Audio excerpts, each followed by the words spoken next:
Hey guys, and welcome to another pen to film tutorial. In this, it's going to be more of a quick tip. I'm going to bring back in the quick tip every Friday that I had on my old channel. And in this quick tip, I'm going to talk about compressors. How do they work, how do you use them, and what do they do? So basically, a compressor is a way of evening out a volume dynamic in a track. So it brings up the quiet parts and it takes down the really loud parts, so it's all even.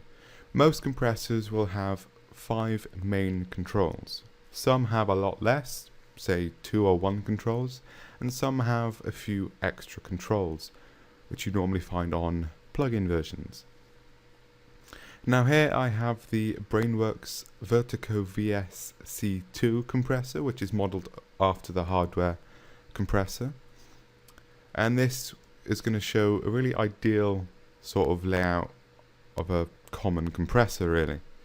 This is a stereo bus compressor, which means it has the capabilities of compressing 2 channels at the same time. You'd normally put this on, say, the mix bus, so you can compress the entire mix at your final mastering mixing stage.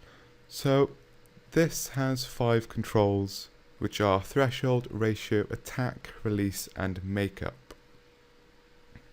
Now, threshold pretty much sets the level in which the compressor will start compressing. For example, minus 10 decibels.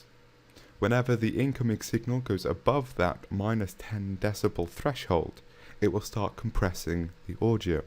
Anything below the threshold will not be compressed. Next, we have the ratio, which is how much the compressor will compress by.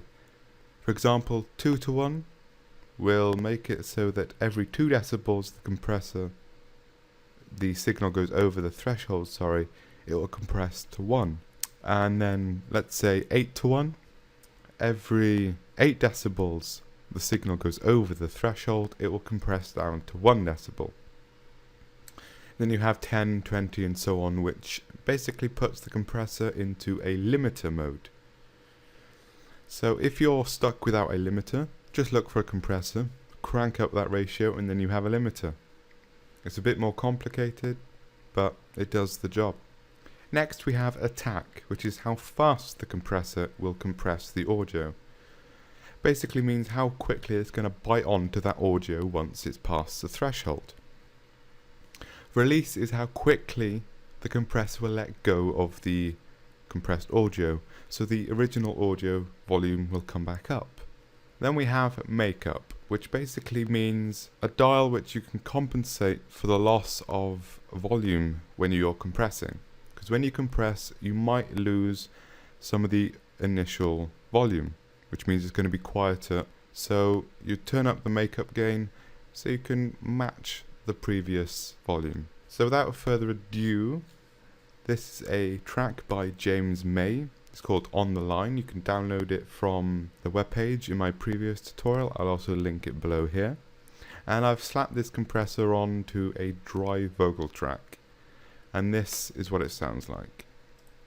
This is it unbypassed. Conductor smiles and says you can call me Pop. Climb aboard now, it's warm inside.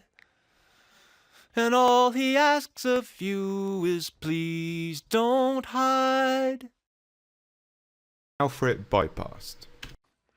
Conductor smiles and says you can call me Pop. Climb aboard now, it's warm inside. And all he asks of you is please don't hide. So you can hear there, especially these 2 parts near the end, when he sings bored, this phrase here, it's a lot louder than the rest of the phrase. You can also see that by the waveforms.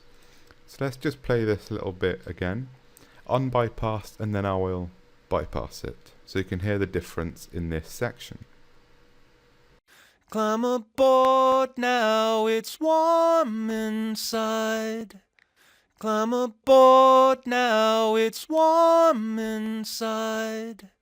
So you can hear the dramatic difference that that is making. Now I've exaggerated the compressor here so you can hear what is actually happening. I'll turn this a bit down on the threshold and slower attack, so I'll get more dynamic in the vocal. Please be aware that you can over compress your tracks, which makes this sound really sterile, with no feeling at all from the singer. So, thank you for watching this quick tip, and I hope to see you in the next one. Don't forget to subscribe, leave a thumbs up and a comment, and don't forget that every Friday I'll be uploading a new quick tip video. So thanks for watching, and I should see you in the next one.